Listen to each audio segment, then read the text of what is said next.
Isu bocornya putusan tentang gugatan sistem pemilu yang dilontarkan mantan Wakil Menteri Hukum dan HAM Denny Indrayana kini jadi bola liar. Menko Polhukam Mahfud MD meminta Polri menyelidiki isu ini agar tidak jadi spekulasi mengandung fitnah.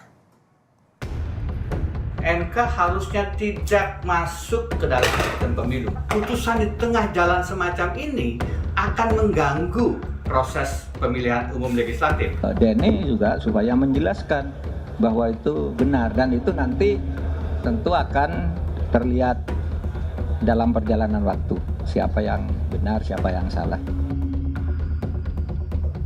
Pernyataan mantan Wakil Menteri Hukum dan HAM Denny Indrayana soal putusan Mahkamah Konstitusi kini jadi bola liar. Dugaan kebocoran putusan MK soal gugatan sistem pelaksanaan pemilu 2024 kini jadi sorotan. Isu bocornya putusan tentang gugatan sistem pemilu yang dilontarkan mantan Wamenkumham Denny Indrayana ditanggapi Mahkamah Konstitusi. Juru bicara MK bilang, belum ada bahasan soal putusan MK tentang sistem pelaksanaan pemilu. Selanjutnya, MK akan mengusut dan melakukan pemeriksaan internal tentang dugaan kebocoran materi yang bersifat rahasia itu. Ya, saya akan tanyakan ke yang bersangkutan, tapi yang pasti itu tadi, alurnya begitu. Penyerahan kesimpulan baru akan dibahas. Nah, bagaimana mungkin bocor atau apa kalau itu saja belum dibahas? Tidak mungkin gitu ya, akan ditempuh langkah-langkah, tapi yang pasti itu akan dibahas lebih dulu secara internal. Menko Polhukam Mahfud MD menyebut jika dugaan kebocoran terbukti memenuhi syarat untuk diusut. Mahfud juga memastikan MK mengusut siapa sosok orang dalam yang diduga berbicara kepada Denny. Istana memastikan tak akan ikut campur soal tahapan pemilu. Sementara Menko Polhukam Mahfud MD meminta Polri menyelidiki isu itu agar tidak jadi spekulasi mengandung fitnah. Iya, saya katakan kalau betul itu bocor itu salah.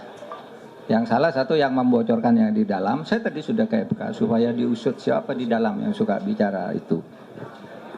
Kalau memang sudah diputuskan, kalau memang bocor itu kan bisa saja tidak bocor. Juga Denny juga supaya menjelaskan bahwa itu benar dan itu nanti tentu akan terlihat dalam perjalanan waktu siapa yang benar, siapa yang salah.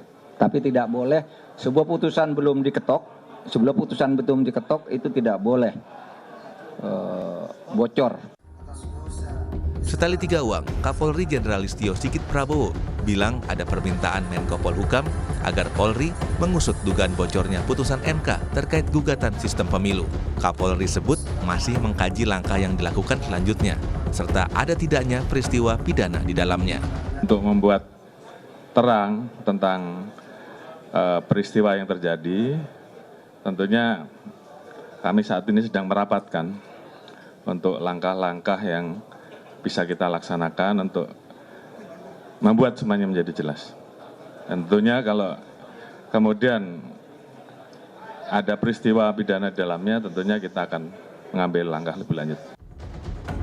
Sementara Istana memastikan tak akan ikut campur soal tahapan pemilu. Deputi 4 Kantor Staf Presiden, Yuri Ardiantoro, meyakini MK punya prosedur tersendiri untuk menyikapi beredarnya informasi putusan gugatan sistem pemilu proporsional terbuka. Pada dasarnya pemerintah tidak akan masuk campur tangan di dalam pengaturan pelaksanaan pemilu, termasuk di dalam mengatur mengenai sistem pemilu. Mahkamah Konstitusi punya standar bagaimana mengatasi atau bagaimana menyikapi beredarnya informasi mengenai putusan yang belum diputuskan. Ya, apakah akan melakukan investigasi? Sistem pemilu proporsional tertutup dan terbuka pernah diterapkan di Indonesia. Dalam sistem pemilu proporsional tertutup, pemilih mencoblos partai politik tertentu tanpa tahu kandidat yang akan duduk di DPR. Parpol akan menentukan nama-nama yang akan menjadi anggota legislatif berdasarkan jumlah perolehan kursi. Sedangkan di sistem memilih langsung calon anggota legislatif, dalam sistem ini, caleg yang memperoleh suara terbanyak akan jadi anggota legislatif. Mantan Wakil Menteri Hukum dan HAM Denny Indrayana mengaku mendapat informasi Mahkamah Konstitusi akan mengembalikan sistem pemilu menjadi sistem proporsional tertutup seperti pada masa Orde Baru. Bila itu benar terjadi, Denny menyebut akan mengganggu tahapan pemilu yang tengah berjalan. MK juga dinilai tidak perlu mencampuri permasalahan sistem penyelenggaraan pemilu yang merupakan kewenangan Presiden, DPR, dan DPD. Informasi yang saya dapat, MK akan mengembalikan sistem pemilihan umum menjadi proporsional tertutup sebagaimana dulu di zaman otoritarian Orde Baru. Ini persoalan serius. Pertama, MK harusnya tidak masuk ke dalam sistem pemilu. Kedua, karena sekarang proses pemilu sudah berjalan, sudah ada daftar calon sementara, maka putusan di tengah jalan semacam ini akan mengganggu proses pemilihan umum legislatif. Akan terjadi kekacauan, chaos yang mengganggu persiapan pelaksanaan pemilu. Uji materi Undang-Undang Nomor 7 Tahun 2017 tentang pemilu terkait sistem proporsional terbuka diajukan ke Mahkamah Konstitusi. Jika dikabulkan MK, sistem pemilu pada 2024 nanti akan berubah menjadi sistem proporsional tertutup.